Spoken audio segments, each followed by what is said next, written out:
ಆತ್ಮೀಯ ವೀಕ್ಷಕರೇ, ಸ್ಕ್ರೀನ್ ಮೇಲೆ ಗಮನಿಸ್ತಿರ್ಬೋದು ಬಿಗ್ ನ್ಯೂಸ್. ರಾಜ್ಯ ಸರ್ಕಾರಿ ನೌಕರರ ಗಮನಕ್ಕೆ ಅನ್ನೋದ್ರ ಬಗ್ಗೆ ಒಂದು ಲೇಟೆಸ್ಟ್ ಅಪ್ಡೇಟನ್ನು ತಮ್ಮೊಂದಿಗೆ ಶೇರ್ ಮಾಡ್ತಾ ಇದ್ದೀನಿ.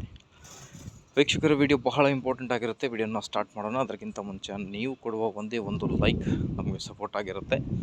ದಯಮಾಡಿ ವಿಡಿಯೋನ ಲೈಕ್ ಮಾಡಿ, ಅದರ ಜೊತೆಗೆ ನಮ್ಮ ಯೂಟ್ಯೂಬ್ ಚಾನಲನ್ನು ಕೂಡ ಸಬ್ಸ್ಕ್ರೈಬ್ ಮಾಡಿಕೊಳ್ಳಿ.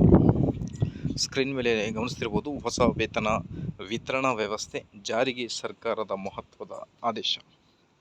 2 ಹಂತಗಳಲ್ಲಿ ವೇತನ ವಿತರಣೆ ಅಂತ ಹೇಳ್ತಿದ್ದಾರೆ. ನೌಕರರಿಗೆ ಡಬ್ಬಲ್ ಖುಷಿ. ಏನಿದೆ ಮಾಹಿತಿ ಅಂತ ನೋಡ್ತಾ, ರಾಜ್ಯ ಸರ್ಕಾರಿ ನೌಕರರ ಗಮನಕ್ಕೆ ಹೊಸ ವೇತನ ವಿತರಣಾ ವ್ಯವಸ್ಥೆ ಜಾರಿಗೆ ಸರ್ಕಾರ ಮಹತ್ವದ ಆದೇಶವನ್ನು ಮಾಡಿದೆ.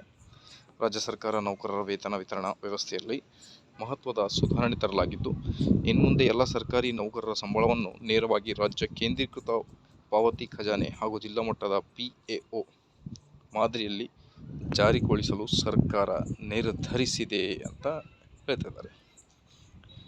ಸೊ ಇದು ಇನ್ಫಾರ್ಮೇಷನ್ ಜೂನ್ 20. ಓಕೆ, ಇವತ್ತೇ ಬಂದಿರುವ ಒಂದು ಲೇಟೆಸ್ಟ್ ಅಪ್ಡೇಟ್.